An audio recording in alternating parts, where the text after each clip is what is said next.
ni si VP Sara. Totoo man yan, si VP Sara ang pumapalit sa kanya. At yan ay ayaw ng mga panawang nangyari na si VP Sara ang mapupunti. Pero hindi nila alam na sila ang gumawa sa batas na yan na pag lumawa ang isang presidente ay ang vice president ang susunod. Tapos ngayon, ipagsisigawan ng mga kaliwan na pati si Sara ay mag-resign. Bakit? Alam nila na mapuputol ang mga sungay nila pag si VP Sara na po. Wala ni sana ang pwedeng mangungura ko. Nasa konstitusyon yan! Wala lang din makakaintindi nun. Ano yung mensahe niyo sa kanya kung gusto niya makipag-usap? Gago siya! Kung gusto mo makipag-usap, John Vic Remulla ng harapan sa taong bayan, bumaba ka dyan sa pwesto at explain mo sa taong bayan na ang amo mong bangag ay hindi bangag. At hindi maniniwala ang taong bayan dyan, John Vic Remulla. Kung hindi siya magpapadrug test, kailangan yung magpadrug test. Hindi lang ang amo mo, kung hindi pati ikaw. Kung uputin na ang buhok mo, wala ka pa rin utak. So,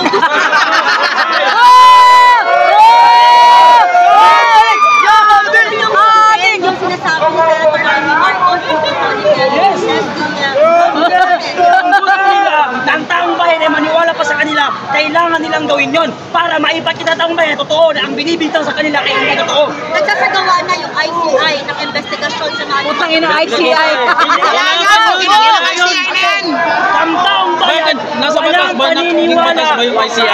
ICI. Bakit? Ang ICI, ginagawa nila kayo ng state witness si Martin Romualdez. Na alam naman natin na si Martin Romualdez ay isang malaking magnanakaw. At ang ICI ay isang bayad na departamento ni Bongbong Marcos na hindi maglalabas ng katotohanan. Naniniwala ba kayo na hanggang Pasko meron pang makukulong madadagdagan pa? Sunod-sunod na yan! Sunod-sunod na yan at ang pangarap ng taong bayan ay si Bongbong Marcos ang makukulong pati Correct! si Remulla. So sila ba yung sinasabi yung mga Yes, si Bongbong Marcos isang balye ng pating. Siya yung Balye ng pating pa! Kaya ko sinasabi na si Bongbong Marcos, kaya ko sinasabi na si Bongbong Marcos isa sa pinakatatakot dahil siya ang mapang-aproba sa lahat ng project at lahat ng budget. Si Bongbong Marcos ang pumipirmahan yan bago mapunta lang sa kanya. Kasi dapat sila paniwalaan Yes! ng bayan. Dapat natin paniwalaan na si Zaldico ay isa sa mga kurakot at nagnako sa kutang pera ng bayan. Ngayon, si Zaldico lang mga makakapagturo kung sino ang mga kasabot at sino ang leader nila sa mga pagnanakaw. At inuuna mismo doon, si Bongbong Marcos ay sangkot sa pagnanakaw sa ating pera. So yung panawagan nyo ngayon, bumabasok sa Yes! Lahat! Yan ang panawagan namin. Kung hindi makapalang pagmumukha mo Bongbong Marcos, bumaba ka na sa pwesto dahil buong sambayan ng Pilipino ang nagsisigaw ng Marcos resign, kaya dapat ka nang bumaba sa pwesto mo. Yan! Kung gusto mo na mahal mo ang taong bayan at mapaganda ang ating bansa, mas mainam na bumaba ka sa pwesto para maging peaceful ang ating bansa. Dahil nakakaya sa lahat ng mga Pilipino at nakakaya sa ibang bansa ng ating bansa ngayon ay kurakot at ang mumuno sa atin ay wala sa tamang pag-isip. Tama! Ano nyo, ginagawang rally, protest rally dito sa Recto, masusundan pa ba ito? Yes! Masusundan ko hanggat hindi bumababa at dapat makulong ang mga politikong sangkot sa anomalya. Pero hindi naman magagaya nung nangyari sa September 21 protest rally. Nagkaroon ng Mga komunista yun eh. Hindi natin yun gagayahin, pero hindi natin sila mapipigilan kung kaya gagawin nila yun dahil sa tagal-tagal ng panawagan natin na bigyan ng hustisya at karapatan at naikulong mapanagot ang mga politiko hanggang ngayon wala pa rin kami nakikita. Kaya kung meron man sa mga grupo o political organization ang gumawa pa nun, hindi namin masisisi. Dahil yun ay galit nila at dapat lamang yan sa mga politikong magnanakaw. Salamat sir. Wala po kayo saan sir? Wala ako sa Mindanao, kaya kung ang balay sinasalubong ko yung sumpi na pa kayo ng NBI. Ayun! Ipakita si John Vic Remulla andun! Si John Vic Remulla andun, ipakita niyo! Nakipag-usap na ba kayo kanina sa kanya? Kasi nagmamike siya kanina.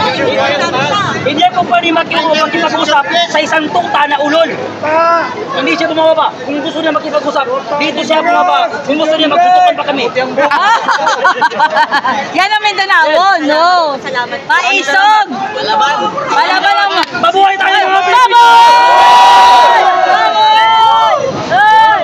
Mamatay si John Vic! Ano pa ba rin ni John Vic? Forma ni John Vic! Mabag ka rito dyan, Vic Remulla, at tutukan tayo. Yan lang mga masasabi ko sa'yo. Umuputin ang buhok mo, wala ka pa rin utak.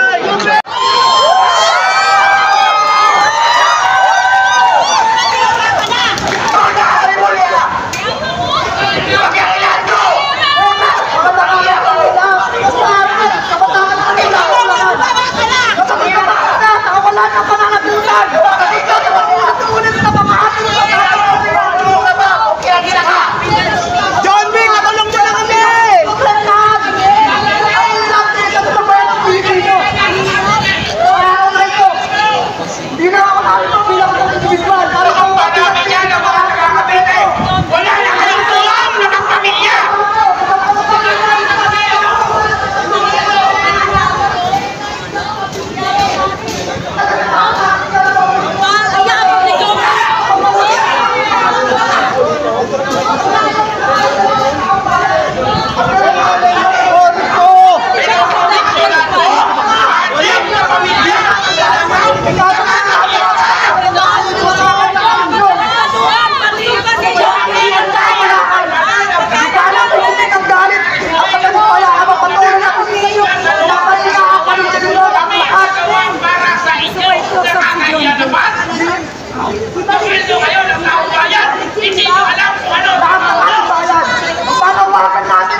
na hindi kanila atin yun. Sa ating pag-aaral napakita natin ang Pilipinas ay hindi pag-aari ng sinuman. Ito ay para sa bawat Pilipino na nangarap, nagsikap, nagmahal sa bayan at patuloy na lumalaban para dito maayos na bukas. Kaya ngayon, sama-sama natin isigaw ang panawagan para sa katotohanan, katarungan at pananagutan. Sama-sama natin itindig ang Pilipinas, hindi sa pilitan. Hindi natin pilitan tayo, kundi dahil mahal natin ang ating bayan. Maraming salamat sa kabuhayan sa bayan ng Pilipino. Turo tayo ni John Vic, ha?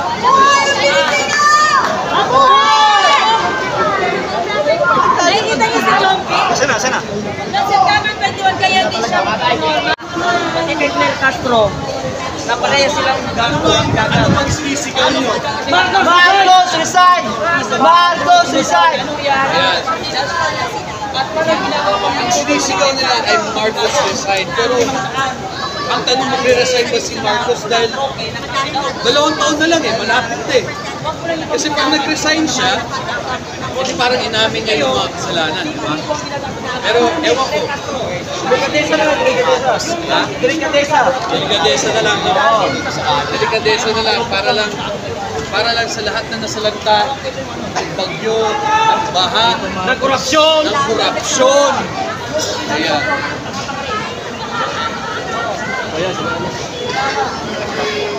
Yan si Kiko Matos, mga kabayan. Hey, sir!